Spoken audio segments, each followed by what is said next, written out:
Su libro si intitola Una zuppa per Sant'Andria. A faca l'inguernada, in paese faceu freddu e tutto calmo vorra.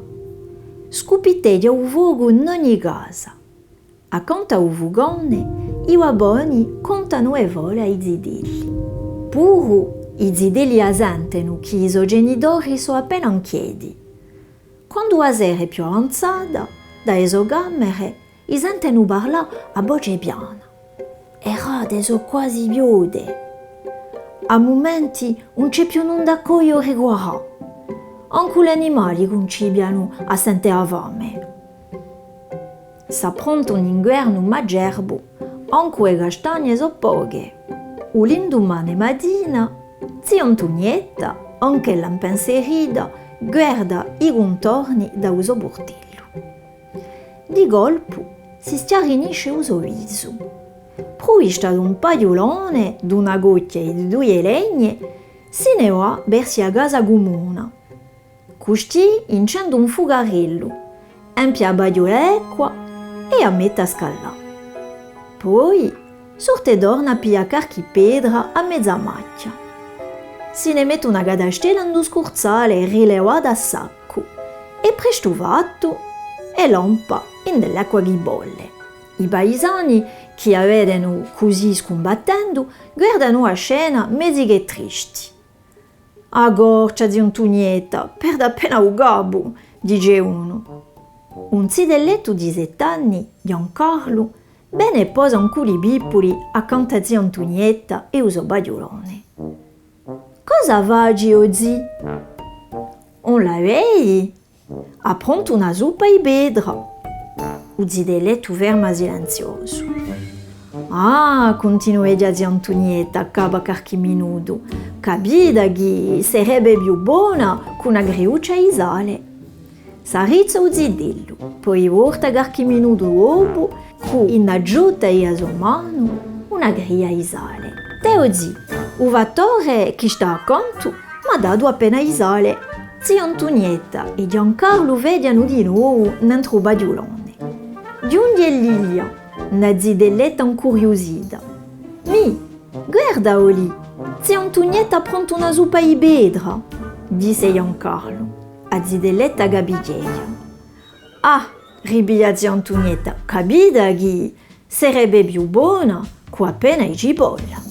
I zidelli s'arrizzano, poi rivengono qualche minuto dopo con 2 cipolle. «Teo zi, a gaccara di Lilia ci ha 2 cipolle per la tua zuppa». Zia Antonietta, Giancarlo e Lilia fediano di nuovo dentro il baiolone. I riundi e Pedro, il cuginello e Lilia, che lo aiuta. «Ah», ribiglia zia Antonietta, «capita che sarebbe più buona con una griglia inepida». S'arrizzano i zidelli, poi rivengono, acaba qualche minuto con un mazzolello secco inepida. Tutto il giorno, seguendo le domande esperte di zia Antonietta, Giancarlo, Lilia e Pedro, riunti all'altri zidelli del paese, fanno la rivinta alle case. Ogni volta arregano un ingrediente da bruere o condisce a zuppa. Olio d'alio, aglio, zucca, carote, panzetta, fagiolone. I paesani, che sono piatti di compassione per zia Antonietta e così inteneriti dai zidelli, hanno ad un qualcosella di eso piccole bruiste. Di serata, un profumo appetitoso si sperde nel paese sano. S'aduniscono i paesani davanti alla casa comune. «A tavolì», canticchia a zia Antonietta, dopo aver cacciato le pedre e la baiola, «la vostra zuppa è pronta». Quella sera si lettano i paesani di una zuppa deliziosa e si gompano la gioia e aspertera.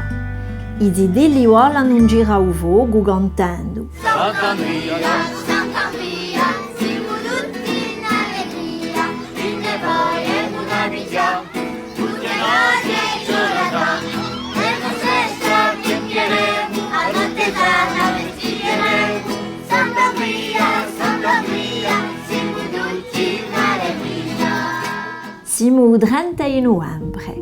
Senza essersi pure mascherati, I zidilli hanno bicciata ogni burta e ridroato appena lo spirito di Sant'Andria, dove lo si sperte u bogu e l'assai. Popuro è nell'inverno magerbo, più uniti i paesani uvroncheranno. Agibuemo io, uale, zia Antonietta, una manca appena verso il gabbo. Ecco, a ringraziarvi per la vostra ascoltare, dire una storia d'Anaïs Gaggeri e Sonia Moretti.